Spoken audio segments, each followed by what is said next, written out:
All right, everybody. So good morning and welcome to the first MSGERC Grand Rounds webinar of 2025. Thank you all for joining this morning and Happy New Year. So the title of this webinar is Could It Be Fungal? And we're going to be exploring some clinical scenarios. So my name is Derek Bays. I'm an assistant professor of internal medicine in the Division of Infectious Diseases at UC Davis here in Sacramento, California. And then my co-moderator is Dr. Patrick Mazi, who's an assistant professor of medicine in the Division of Infectious Diseases as well at Washington University School of Medicine in St. Louis, Missouri.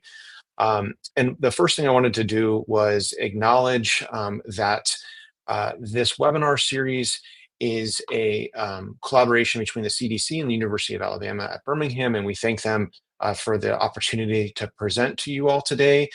And you can see the full verbiage for the acknowledgement for the future. And then I wanted to talk about the topics that we're going to be discussing today. So Dr. Mazi and I are both going to be going through representative cases. So I'll be going through a pulmonary case as well as a central nervous system case. And then Dr. Mazi is going to be going through a pulmonary case as well as cases involving skin lesions. With that, I think we can move ahead into our housekeeping. So throughout the presentation, there is going to be polling questions. So you'll be able to select your answer and the result will be displayed for us to review and for us to then go through the answers together. And then you will be muted throughout the webinar. And at any point during the webinar, you can utilize the Q&A function, which is on the right-hand side of your all screen. And we will get through as many of the Q&A, the questions during the Q&A session at the end. And we're hoping for around 15 to 20 minutes of that, depending on timing. And then the content of this will be archived on funguseducationhub.org. And so with that, why don't we go ahead and get through some representative cases. And I'm going to start with case one. And the chief complaint was cough, shortness of breath, and fatigue. So getting into the initial presentation, so this was a 66-year-old man with metastatic melanoma on immunotherapy with nivolumab as well as relatlimab immunotherapy, adrenal insufficiency on low-dose hydrocortisone, papillary thyroid cancer in remission, who was presenting with several months of cough and shortness of breath. So we were seeing him initially in October of 2024 in consultation in the hospital for consideration of IV antibiotics for quote unquote non-resolving pneumonia. And so his timeline, I wanted to go throughout because it's complicated. And I think it will give us a better understanding of the possible diagnoses. So it actually started in spring of 2024 after the patient had done a multi-city baseball trip where he visited Chicago, Milwaukee, and Minneapolis, going to see a bunch of new stadiums. And then in the summer, after returning, he developed, typical URI symptoms, cough, fatigue, and was seen by his PCP. And they actually noted the travel, but did not comment on it further, and then was given 5 days of azithromycin. The following month, he had persistent cough and fever, and was seen by another physician and was given 5 days of levofloxacin. And then actually, then the next month, he had worsening of his symptoms and presented to the emergency department, where he had a CT scan of his chest that demonstrated this pulmonary infiltrate in the right lower lobe. It was suggestive of pneumonia, and so the emergency department gave additional 5 days of amoxicillin clavulanic acid. And then shortly after that, he saw his oncologist with persistent symptoms and was given an additional 10 days of levofloxacin. And so you can see the chronicity of his presentation, but I really wanted to highlight is this travel. So the patient had traveled to the Midwest, as well as actually to Phoenix in the middle of all of this, and then was also residing here in Sacramento, which is an endemic area for cocci. And while this was noted that he had traveled, it wasn't really ever discussed again until we saw him in the hospital. So moving on to his current presentation, when we're seeing him in the hospital, he has persistent cough that's mostly non-productive, as well as shortness of breath and fatigue. He no longer is having fever, but has noted that he's had another 10 pounds of unintentional weight loss. And when we talked with him at length about these antibiotic courses, he says that maybe he would note some improvement. It certainly wasn't a dramatic improvement in any way, shape, or form. And certainly was not sustained improvement. And at this point, we're seeing he's afebrile, normal tensive, and his oxygen saturations are in the low 90s at rest on room air. And his chest x-ray at the time that we're seeing him just now shows this progressive right-sided pulmonary infiltrate. And so I want to take a moment to go into our first polling question. And for these polling questions, there's not necessarily going to be a correct answer, but it's more to kind of think about the differential as well as kind of going through the thought process of these. So here's our first question. So what is your leading diagnosis currently? Do you think this is a bacterial pneumonia secondary to a resistant organism? You think this is pulmonary histo, pulmonary cocci, pulmonary blasto, or do you think this is non-infectious, such as a checkpoint inhibitor pneumonitis? So seeing so far, the audience is all agreeing on pulmonary cocci, although now we're kind of split in between histo and cocci. Um, we'll give this just another couple of seconds. All right, so we're getting kind of all the dimorphic fungi represented, this is great. So I think why don't we move to our next question. I think we can say that the group, or the next slide. So I think the group is certainly thinking that this is um, a fungal infection, which we love to see. I guess our job here is done for the day. I kid, but so I wanted to go through the discussion here.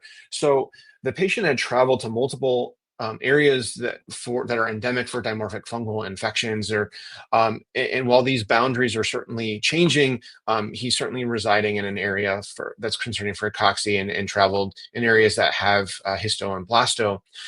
The other thing to point out is that he had no improvement with four different courses of antibacterials, including levofloxacin, amoxiclav, and macrolides. And while there can certainly be resistance to macrolides, it would be unusual for him not having not had any significant pre-exposure medications to suddenly have this multi-drug resistant pneumonia. And then lastly, I do think checkpoint inhibitor pneumonitis, even though the audience was keying in on fungal infection possibilities, I do think this is on the differential, but it's imperative to rule out fungal infections because treatment would include immunosuppression, as well as the checkpoint inhibitor-induced pneumonitis being a diagnosis of exclusion. So I like that people didn't immediately jump to that. And then let's go through kind of what we found with this patient. So his initial evaluation included a CT scan of his chest to better characterize the infiltrates. And we see that I know it's not the same cut as before, but we see now that there's more nodular opacities throughout the right lung, as well as these diffuse consolidations and glass opacities. His histoplasma urine antigen was negative, but his histoserum antigen was positive at 1.19. And then his histo antibody was recommended but not sent, just from a mix-up with the primary team. And then his cocci testing, which included an immunodiffusion as well as complement fixation, was negative. And so we'll talk a little bit more about the discordance of those testing results between the histo antigen. But why don't we move to our next polling question? And so for our next question, it's going to be based on what would you recommend for treatment? So our first options being liposomal amphotericin, itraconazole, fluconazole, or steroids, and discontinue immunotherapy, thinking that this potentially is a false positive. We'll give this a moment as we're getting some votes coming in. So far split across liposomal ampho, itra, conazole, and then steroids and discontinue immunotherapy.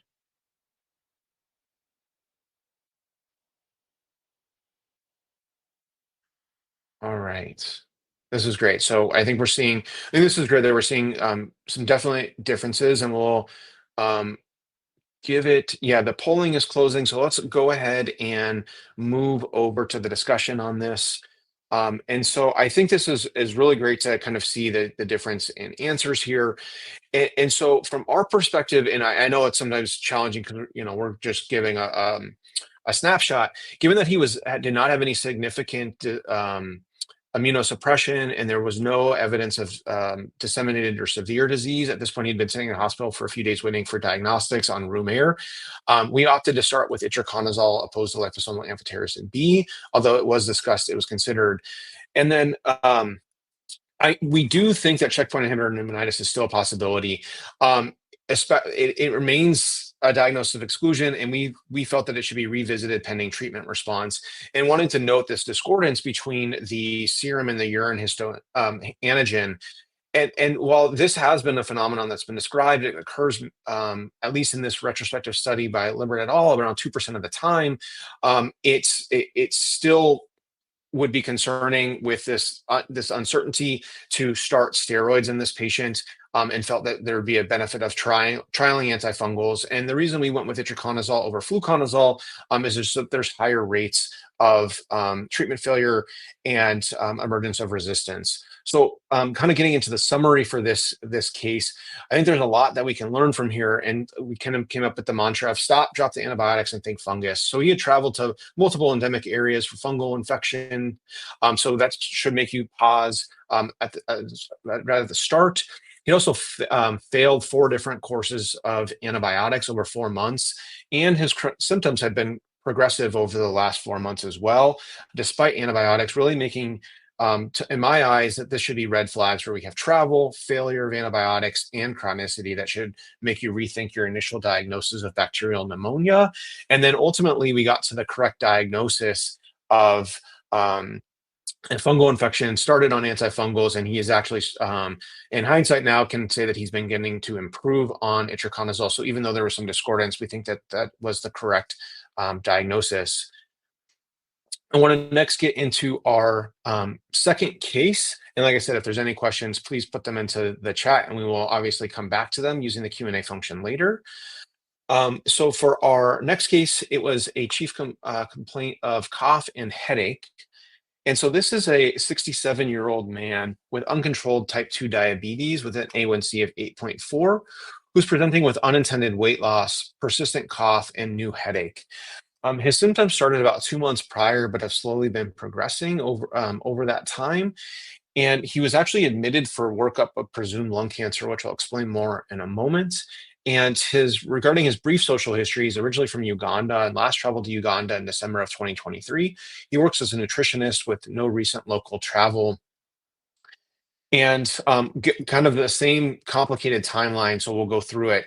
So he originally presented in the summer with 3 weeks of sweats, weakness, and non-productive cough, actually with a concurrent diffuse rash. And he was seen by his primary care physician, had an x-ray at that time that showed multifocal opacities, and he was treated with azithromycin and amoxiclav for community-acquired pneumonia. However, just about a week later, he was seen for persistent symptoms, and therapy was extended by 5 additional days of amoxiclav and azithromycin, and labs were done given the treatment failure, and was demonstrating to show eosinophilia. So at this point, he has a CBC with new eosinophilia, and about a couple weeks after that, after the extension of the antibiotics, he presented with angioedema and given a 7-day prednisone burst. Now in October, he presents to his primary care physician again with 20 pounds of unintended weight loss, new headache with associated neck stiffness over the past several weeks, and new fevers. And then so he was actually sent to the emergency department for expedited workup for malignancy, which showed a mediastinal mass as well as a loculated pulmonary effusion on the right and pulmonary mass as well. And so his initial workup, given the headache, included a CT head that was negative with an MRI brain showing non-specific enhancement of the right temporal lobe.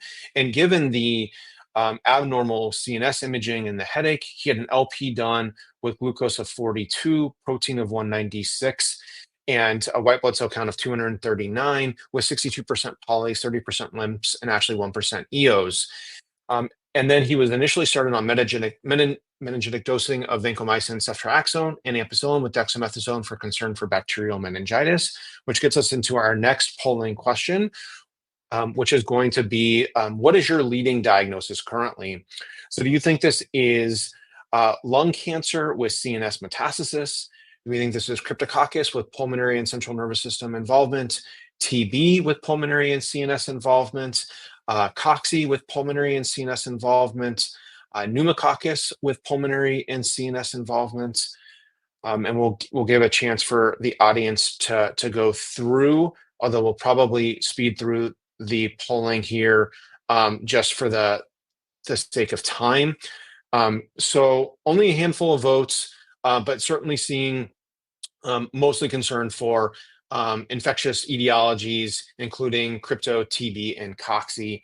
So for the sake of time, why don't we just go back to our slides and we can discuss these.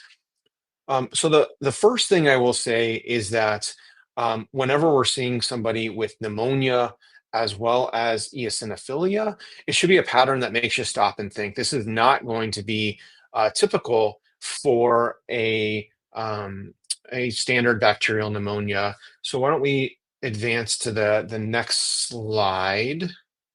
Perfect.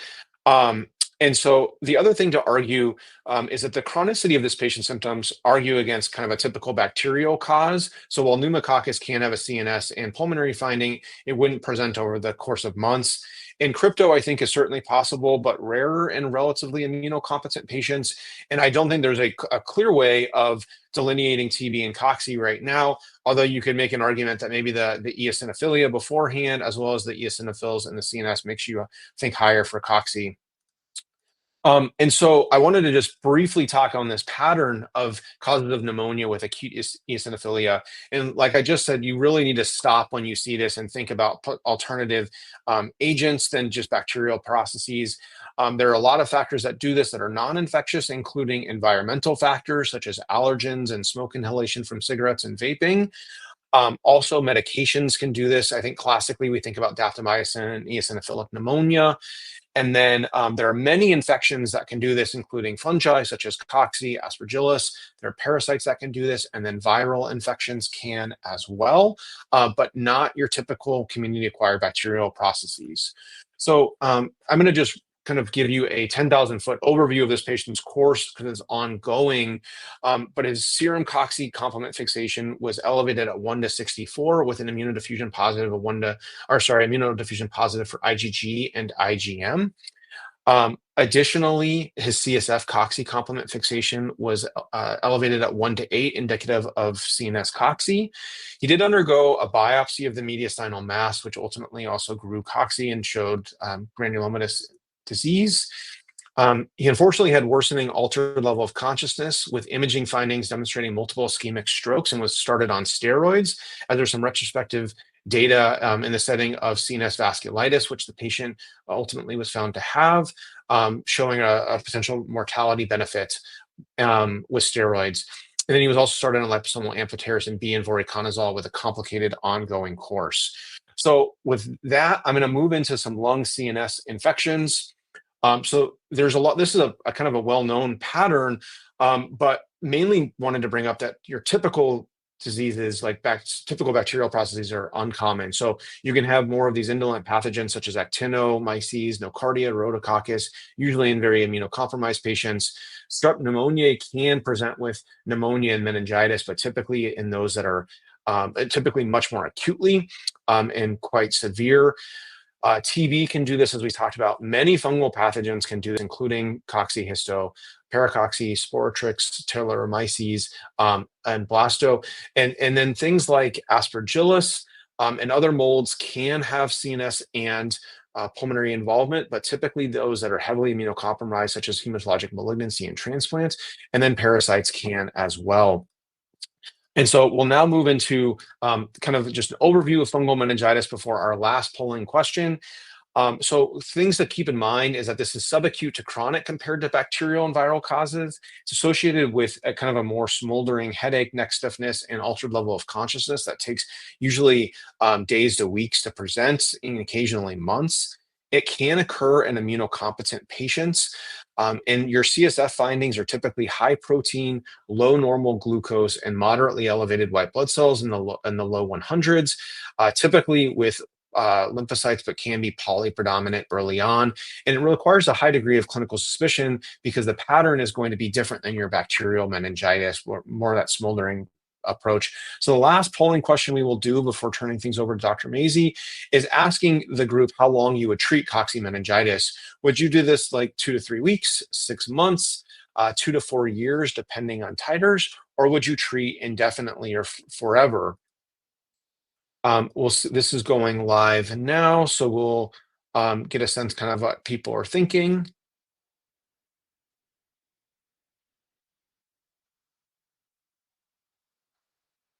All right.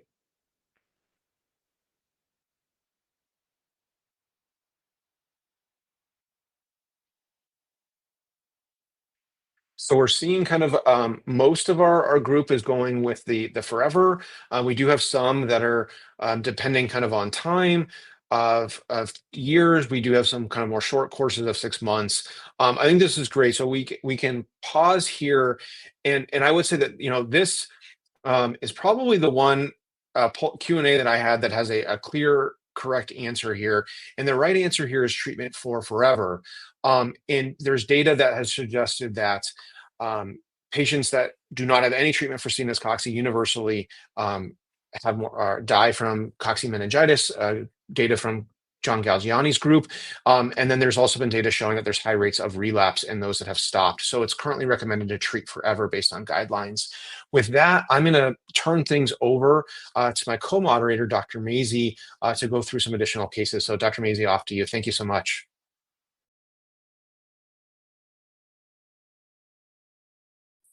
Thanks, all. Hi, everyone. I'm Patrick Mazi. I work at Washington University in St. Louis, and so these cases are in the context of being sort of in the Ohio, Missouri, and Mississippi River valleys. The other notable thing is that we have cultivated an invasive mycoses clinic. And so there are 3 of us here in St. Louis that we're a regional referral center, and so we see lots and lots of these cases all day, every day. So a little bit of context for that. So case 3, this is a case of just a bad rash. So my patient is a 71-year-old farmer, has a sort of typical past medical history, hypertension, type 2 diabetes, COPD, being outside a lot. He has a history of basal cell carcinoma. Those have been excised. No further treatment required. He is a former smoker. He quit about 5 years ago, but does have a fairly robust history with 50 pack years. And then he presents to my clinic in August of this year. Now, the patient thought that he was being seen and said he wanted me to look at this bad rash. But what the referral document said was treatment for infection. I added the not otherwise specified because the biopsy results were pending. So they thought it was infection. They sent him to me. And so, when looking at things like this, sometimes it's really easy and sometimes you get the history ahead of time. But because his rash was out, this is sort of where we started our conversation. And so this rash is centripetal in distribution. So it's present on his arms and his legs with less sort of common on the torso and in the pelvis. This is pretty representative of his, this actually is him. So you have this hyperkeratotic verrucous type lesion. This is not the only one. This is just one of the larger ones that have coalesced. And so sort of down at the bottom of the screen, you see a little smaller lesion and then up towards the top by his elbow. So that's sort of the distribution. It doesn't cause him pain. It's not itchy or anything. It's just there and he doesn't like it. And so sort of trying to generate a story for what's going on. And so the review of symptoms. So this gentleman had gained a lot of weight after quitting smoking. And so over the last several months, he had actually lost about 25 pounds. He was stoked about this. And so it was sort of teasing out whether or not this was intentional, took, specific questions of saying, have you changed your lifestyle? And he said no. So probably unintentional, despite how pleased he was with it. On the other hand, he did not like the progressive fatigue. He got to the point where he was having to take naps sort of after working on his combine for a couple hours and at lunch would take a nap. And then here over the past couple of weeks, he had started developing night sweats. and sort of trying to get him, any other things, sir, that you can think about. And he said, well, he had a bad summer cold that seemed to, last forever and ever. The respiratory symptoms associated with that had resolved, but he had noted that this had been happening more frequently over the past, 1 to 2 years. And so one of the things that we've talked about during the presentation so far is this idea of like generating a story and pattern recognition. And so he was there for his rash, and so we started there. And so he said that the rash sort of early to midsummer started noticing these lesions, and they progressed over the 2 months before he came to see me, and had sort of leveled off here over the past several weeks. And then you say, okay, well, tell me more. What was happening right before the rash? And so he was like, well, that's when I had that really bad summer cold. You say, great. Tried to get rid of it and sort of just wait it out. But eventually he said things aren't getting better. Went to his primary doctor, got some antibiotics and a prednisone burst. Like most people with prednisone, felt pretty good afterwards.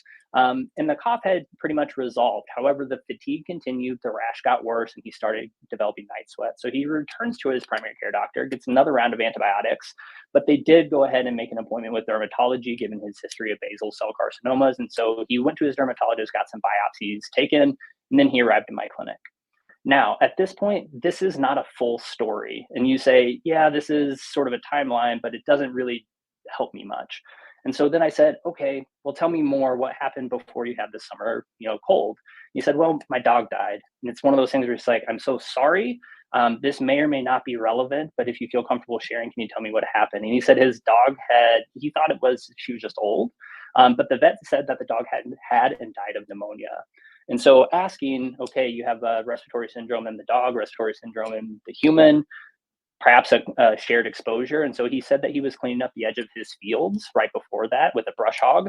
I'm a city boy. I don't know what that looks like, but he said the dog liked riding shotgun with him. So if that's possible, that's what he's told me. So now we have a common exposure to respiratory syndromes. Now our story is starting to take shape. So at this point, we have a pending biopsy. And so do we want any additional workup? So our polling question is, you can say, nope, I'm just going to stick with the biopsies.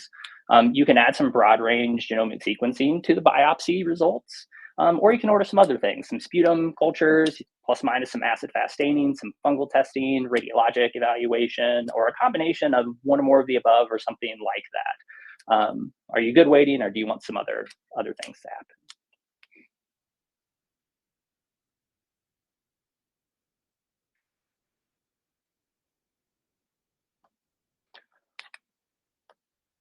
All right. It looks like people definitely want some fungal testing, which maybe were influenced by the topic of discussion for this talk. But it seems like most people do want a combination. They want some more information to go on. So that's what we're going to go ahead and do, is we'll grab some additional diagnostic testing. So what I ordered is a CT with chest, abdomen, pelvis, and then I also ordered a CT head based on what I thought was going on, and we'll return to that here briefly. I also ordered histoblastourine antigens, an aspergillus galactomannan, some pre-medication investigation with blood counts and chemistries, and as well as an EKG. And then, although he wasn't still having the cough and wasn't producing anything, I did give him a collection cup, and put a standing order in case he did have some production, that we would culture the sputum and then also stain for AFB organisms. So our radiographic evaluation comes back first. And so he does have some chronic findings, but I put an arrow to the new finding. And so what we see here is a small, what I would say an indeterminate nodule, doesn't necessarily indicative of anything specific, but does appear that there's some pulmonary involvement here. I got a CT head. This showed no acute intracranial abnormalities. And we will return to that, why we went ahead and ordered that as well. So the rest of the diagnostic testing, we did have a positive aspergillus galactomannan at 0.68 optical density, a fairly robust histoblastourine antigen at 3.3. The CBC and CMP were normal, and then his EKG did show a prolonged QTC of 515. Now, he did have, as an aside, so in this particular context, I ordered a histoblastourine antigen alone. For me and for where I practice, the exposure to histo and blasto is relatively high. And so for diagnostic purposes, I do not routinely order serologies. The second case will show you why I order these tests, but in and of itself, for this particular situation, I do not routinely order the serologies.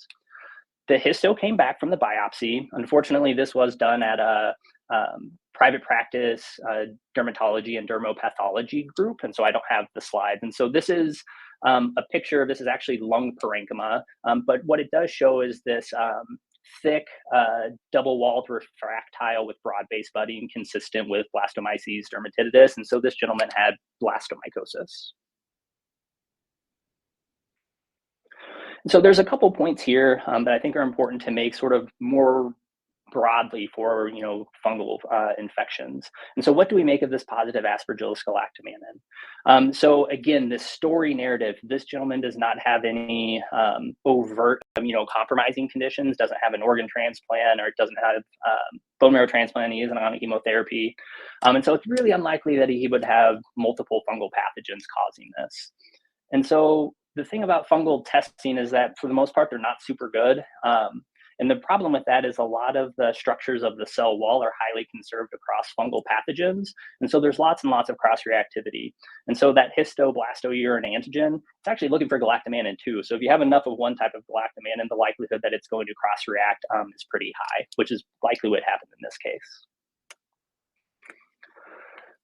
I think that both Derek and I sort of talk about the same thing in different ways. And so I like to think that with infectious diseases that we're creating a story. And that's why that our consult notes and our clinic notes read a little bit like novellas, is because the story really matters. And so when it comes to infectious diseases, we live in a non-sterile world. There's false positives, there's cross-reactivity. And so testing results for us are just part of the diagnostic story and their details, but not the whole story. We can compare that to something like pulmonology, where if you get PFTs and you see restrictive defects that's reversible with bronchodilators, that's a pretty solid story for asthma in and of itself. So the test is the story there. For us, it doesn't really work like that. And then now, with our diagnosis of blastomycosis, it's exceedingly rare that when you have extrapulmonary blasto, it's almost always disseminated disease, and you need to treat it as such. I have had a couple cases where we've had someone stabbed with a stick, and they had a localized implantation mycoses, and it was localized to that sort of trauma. But generally speaking, if you find blasto outside of the lungs, it's disseminated until proven otherwise. The last thing that I do want to touch on with this particular topic is I almost always talk to my patients about their pets or ask about their pets.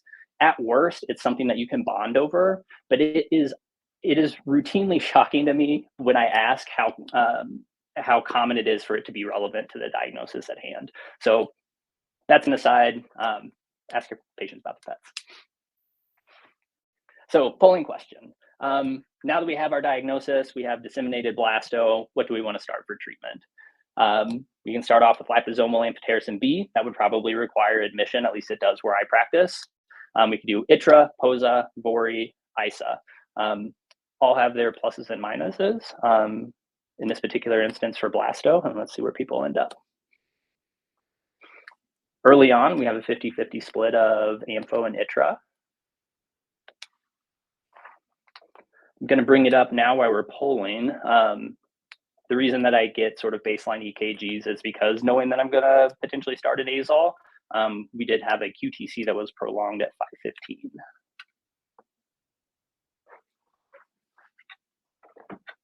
Nobody changed the votes though. Okay. I think that those are reasonable options, and sort of the split makes a lot of sense to me. So 1/3 wanting the ampho and then 2/3 wanting the itraconazole. So for me and for this particular patient, this is disseminated disease. So even if you don't want to go based on the extrapulmonary is disseminated until proven otherwise, he had the lung nodule, he had the skin involvement, and then his CT scan actually also showed a lesion in his prostate. So definitely disseminated disease. And so now to decide which treatment is just how severe is it. So I actually put him, he was having systemic symptoms, night sweats, everything else. I actually put him in the moderate to severe disseminated disease, and I recommended that he get admitted for ampho. He said that he was too close for harvest season, and he declined politely. And he understood the risks and benefits, and due to the prolonged QTC, we settled on isavuconazole.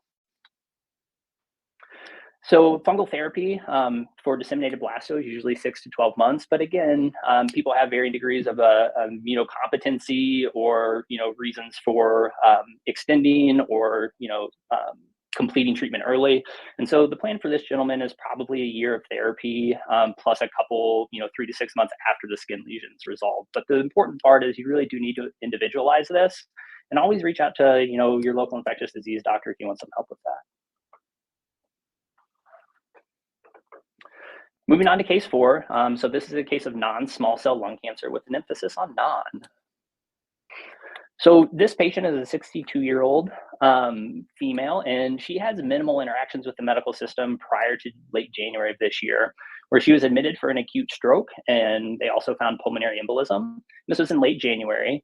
She's recovering fairly well. She has some residual right-sided weakness. Her history is also remarkable for lifelong 2-pack-a-day smoker. She has quit following the stroke. And again, we don't have any PFTs on record, but physical exam, sort of the history, she also likely has COPD. So when she was admitted, during the workup, they found the PE, but they also found a pulmonary nodule that was concerning for malignancy. And they recommended, after the acute processes resolve, let's go ahead and repeat the imaging. So a couple months later, that's what you're seeing now. They have now an isolated lesion there in the left lung that has grown, now has some central cavitation, which was concerning enough for them to go and get a PET scan, which showed that it was FDG avid. So this really increased the concern of everybody who was working her up at the time. But again, story, the story matters. And so for her, pertinent positive, she has this left-sided chest wall pain. She says it's occasionally worse with inspiration, and she's attributing it to she has to use her left hand more because of the residual right-sided weakness, so reaching across her body.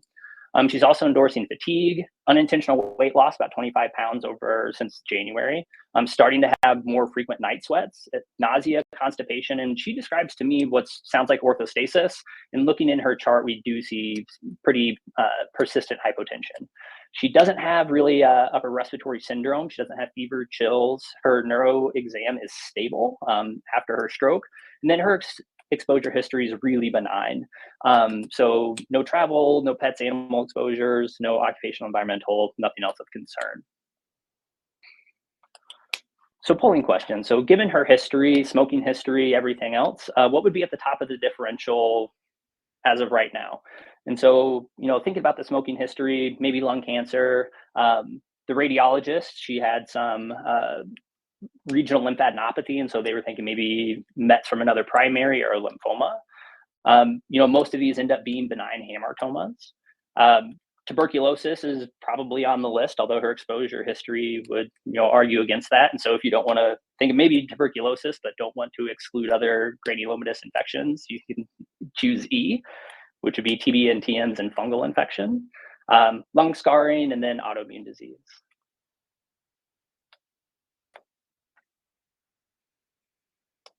All right, lung cancer and infectious granuloma.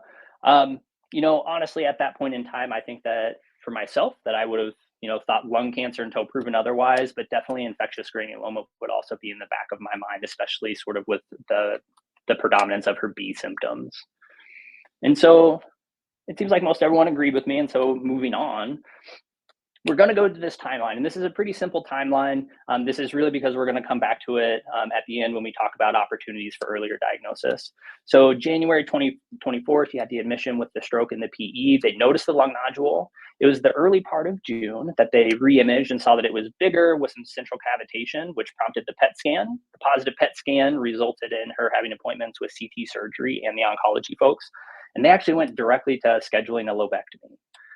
She had the lobectomy, and the histopathology came back as, oops, this is not malignancy. We are showing necrotizing granulomas. And so I actually had the results of the biopsy by the time she came to clinic, but we will sort of return to this timeline to look for some opportunities for earlier diagnosis.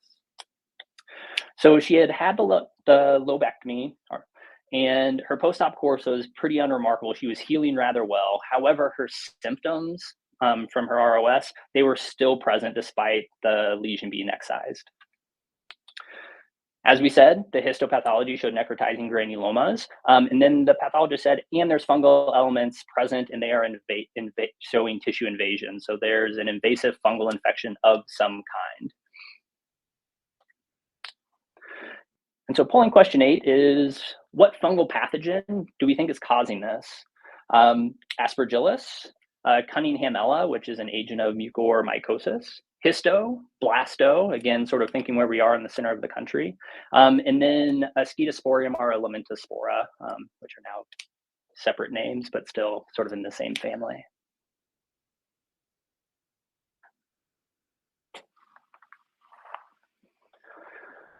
So the early votes are coming in. Aspergillus seems to be high on people's early differential. No votes for anything else. All right, we have a zygo, some histo, a vote or two for the Ascetosporium. All right. So this is fabulous. I am ecstatic that we have votes for all of these conditions. So in my clinic, just based on where we are, histo is 60 to 70% of presentations where someone had a biopsy or some sort of CT surgery excision. That histo in my neck of the woods accounts for 60 to 70% of those. I have seen in the last 12 to 18 months, all of those other fungal pathogens cause a very similar clinical syndrome. And even stuff that you don't think about, like a couple years ago, I had a Phyllophora fungal infection, again, one that we don't often think of, again, present exactly like this. So we're going to speed up for the rest of this so that way we can have question and answer time. So going forward with this is that the histopathology wasn't just fungal elements present, it was fungal elements consistent with histoplasmosis. Luckily, the surgeons at the time, they don't always, but they actually sent culture samples and it grew histoplasma. So this person has histoplasmosis. The last question is, what are we going to do next? So we say we don't have to do anything. We've excised the isolated pulmonary nodule. We're going to start amphotericin, start the gold standard for histo, which would be itraconazole. We can start some other sort of azole, or we can ask for some more information.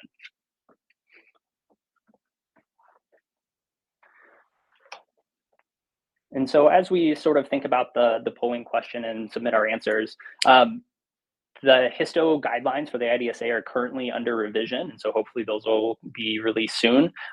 But they're getting to the point where they're, I think, 2007 or 2008, and so they're a little bit dated, but it's essentially reading those guidelines and saying and asking to ourselves, where does this patient fit in? And we're going to say that this is an isolated nodule, acute pulmonary histo, disseminated histo, and so that's going to sort of help us make that decision.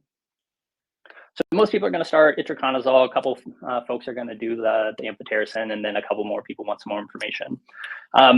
Again, returning back to it, story. I needed more information. So I sent some additional diagnostics, particularly CT abdomen pelvis. I sent the histo-urine antigen and the serologies. So in my practice, I use the serologies more as a response for treatment. I talked about diagnostically, they're not always super helpful for me. But this is the instance where I do get them. I got my pre-medication baseline investigations. And then this says AM cortisol. I'm also an ICU doctor. So lots of times when I'm working up adrenal insufficiency, I will get a random cortisol in an AM. In this outpatient setting, I actually had done a court stim test. So apologies for the issue there. But when we talk about the results of this, so the chest CT showed that we had sorry about that. So additionally, why did I order the court stim? So going back through her clinic visits and her admission, she was persistently sort of soft blood pressures, and she never had a compensatory tachycardia. And then also, as we developed the story, the history of the orthostasis, most other people had attributed it to the weakness from the stroke.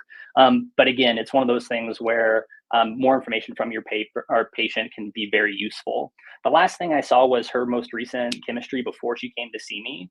And there was a couple things that were concerning right off. So in the setting of hypotension without the compensatory tachycardia, we have hyponatremia, mild hyperkalemia, some pre-renal azotemia. So all things that sort of can point to mineralocorticoid issues with adrenal insufficiency. And then the green 32, her elevated bicarb, is probably indicative and gives us a clue to her COPD and that she has some chronic compensation for her chronic metabolic acidosis. So the results of our tests, so the CT chest, we saw the lobectomy, no new changes, but then we did see bilateral adrenal lesions concerning for necrotizing granuloma. Because we knew the histoplasma diagnosis, the radiologist sort of gave us the shout out there. The histoplasma testing, elevated urine antigen at 12, and then the serology, just pan positives across the board, the immunodiffusion, and then all of the complement fixations. And then, like I said, it was a quart stem test, but that was consistent with adrenal insufficiency. So, despite her solitary nodule and appearing relatively well, again, that story invoked some additional workup, and we did find disseminated disease. I admitted her for induction therapy with amphotericin. She did really great. We switched to consolidation with itraconazole, and then last clinic visit, she did notice notable improvement in her symptoms. And again, that story, she got the right diagnosis, she got the right therapy, she has improvement in her symptoms. And then the details of our story, the decrement in the urine antigen from 12 to 2.4. Then the improvement in the serologies, the H&M bands are absent now, the mycelial complementation is negative now, and the yeast complement fixation has decremented significantly from 1024 to 64. So again, all details of our story that are adding up to the correct picture. So we're going to talk about the opportunities for earlier diagnosis. Again, history, but this also needs to be, again, contextualized for every individual patient. Her impressive smoking history plus a pulmonary nodule, sure, lung cancer. That's super high on our differential, but we do need to rule out our other potential diagnoses. And so Derek had mentioned with the eosinophilia, is that it was a pattern that should cause you to stop. For me, I think that the superpower of infectious disease doctors is we have a wait what. And so if a trainee or a colleague or a patient is telling us this story, there will be a detail that sticks out that causes you to go, wait, what? And so that's the thing that needs to be investigated. And so cultivating that and then trusting that and looking into things when that wait what pops up is going to be very valuable going forward. And then the whole point of this is just to get everyone to think about fungus. And so again, lots of times in these stories that we told, there's like one or two specific details that should have prompted that wait what. And when that happens, go ahead and think fungus and just say, spend 5 seconds and you say, could it be that? And if the answer is yes, go to UpToDate, go to Google, go to Medscape and say, what else could this be? And so you don't necessarily need to know the answer, just know that you may need to go look for the answer. And then when people who want to be good diagnostic stewards and think about the finances of these things, is fungal testing is way cheaper than a lobectomy. So again, sort of at that stage, I think it'd be a good idea and totally reasonable. The last thing that we're going to do is return to our timeline.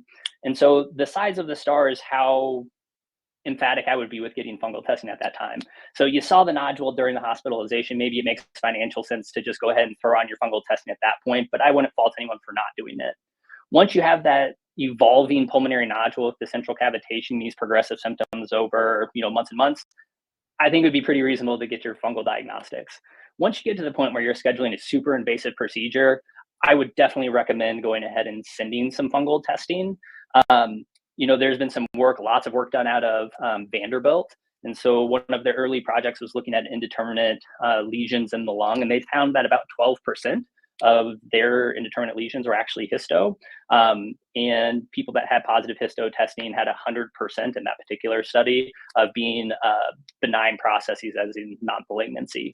And so that's just something to think about before jumping to something super invasive. Start with the easiest stuff, the minimally invasive stuff. To help with this, sort of the CDC and the MSG in collaboration came out with some testing algorithms for the dimorphics or the endemics. And so histoblastococcus, we have these wonderful algorithms to help folks sort of when to get the testing and how to do the testing. And so that's super helpful, and the resources will be here for y'all.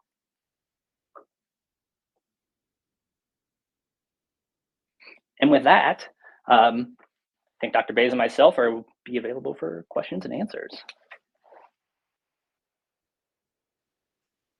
Absolutely. Thanks, Dr. Mazi. I've been keeping an eye and I don't see any questions currently submitted. So, while we're waiting on the Q&A, just as a reminder for the group, so there is a Q&A function to the right of your screen underneath the audience chat. You'll see the Q&A function, so you can type in questions there.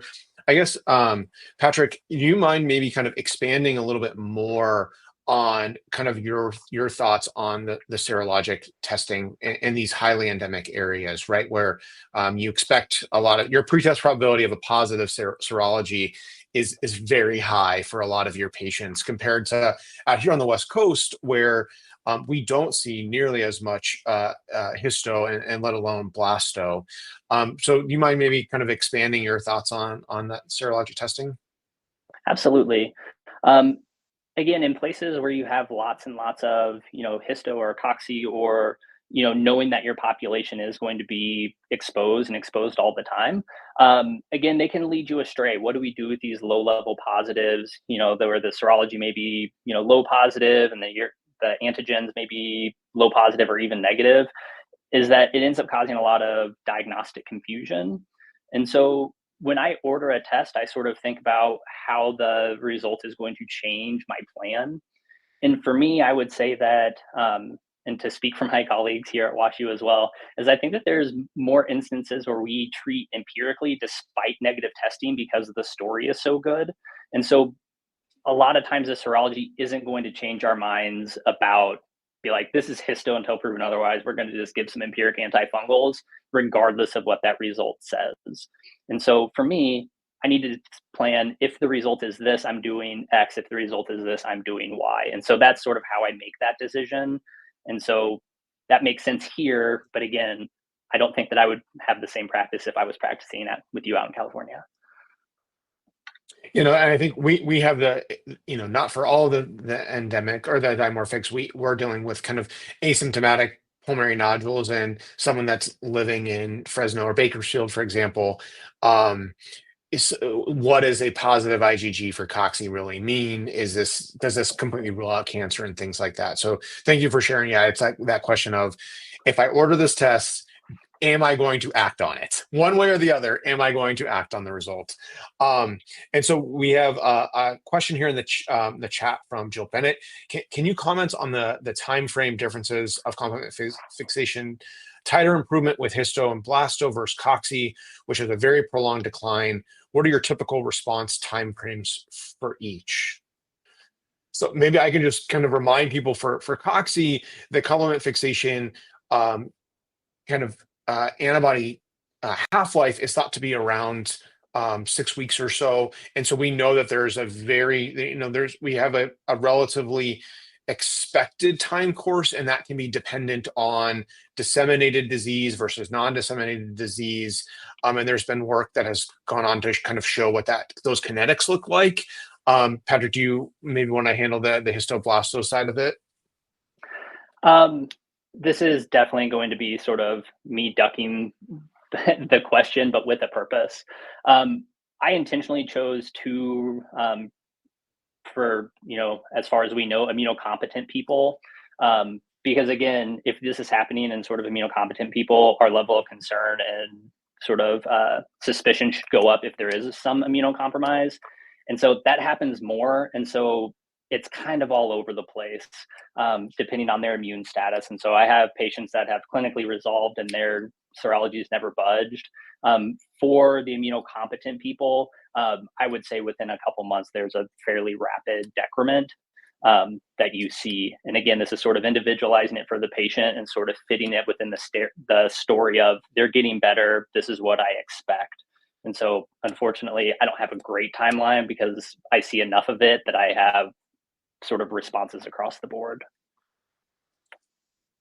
Yeah, and I think that's a really important point to make. Whereas, we have certainly patients, thinking about the Coxie patients, we do have those that end up being quote unquote fast, where they stay with a positive titer that would maybe be at a level that gives us pause, but they've been stable for a really long time.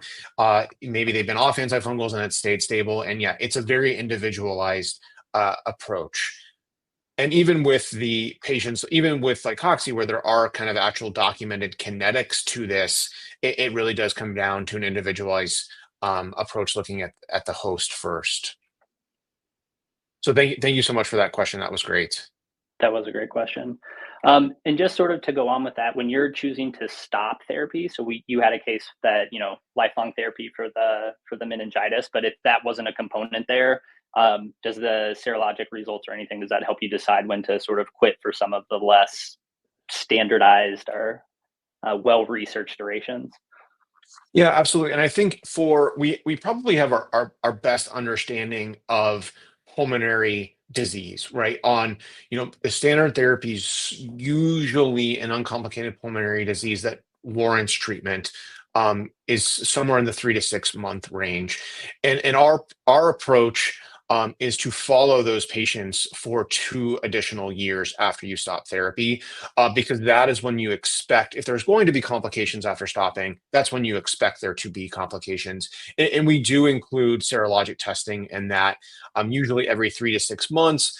And I would say the frequency of that serologic testing often depends on how comfortable you are with stopping, right? There are certainly cases where, as we all know, azoles are not the most fun medication to be on for a long period of time, or patients are really looking to get off of therapy.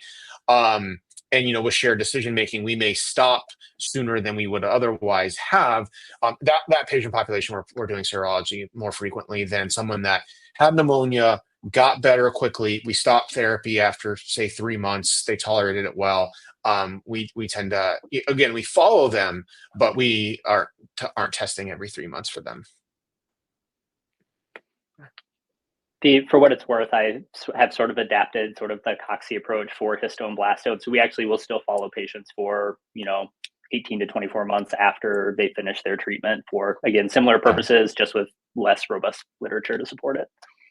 Yeah, and I think the other, and I kind of curious your approach on this, but for Coxie patients, even those that we don't treat, right? So say they get diagnosed, but now by the time they actually see us in clinic, or by the time they get the diagnosis in the hospital, they're actually feeling better. Even in those patients, we will still follow them for 2 years, because that's usually that timeline when patients are going to disseminate from their initial presentation. Here, do you have a similar approach for your histoblasto patients that are kind of on that asymptomatic camp that may not end up getting treated? Yeah, absolutely. And so I think that we both, being in the fungal world, like understand that like the majority of these cases are subclinical. And so you'll have people with, all of these infections that don't ever get to the hospital. And so, or the clinic. And so my sort of take on this is, if they were sick enough or sick long enough or something that they did end up seeing me, that they probably deserve to be followed over time. And so again, maybe there's a couple patients who were, I may sort of go against that rule of thumb. But I think the majority, if they got to see me, then I'm going to see them for, a year or more. And you can check in on the pets at the same time. I definitely agree with that. That's part of the fun of the job in ID, is you need to know the whole story. And I think it is a great way to bond with your patients. Um, Absolutely. so so we're coming up on the hour. I don't see any other questions. So I'll just put out another last minute call for any questions. We're happy to take them. And I think you all should have our contact information if you have any questions that you want to send offline. But otherwise, I really appreciate everyone's attendance and participation, and want to thank Patrick, as well as the MSG group, for the invitation. Awesome. Yeah, I just want to echo that as well. And we appreciate being on and sharing this information with everybody. And feel free to reach out if you need anything. Yeah, absolutely.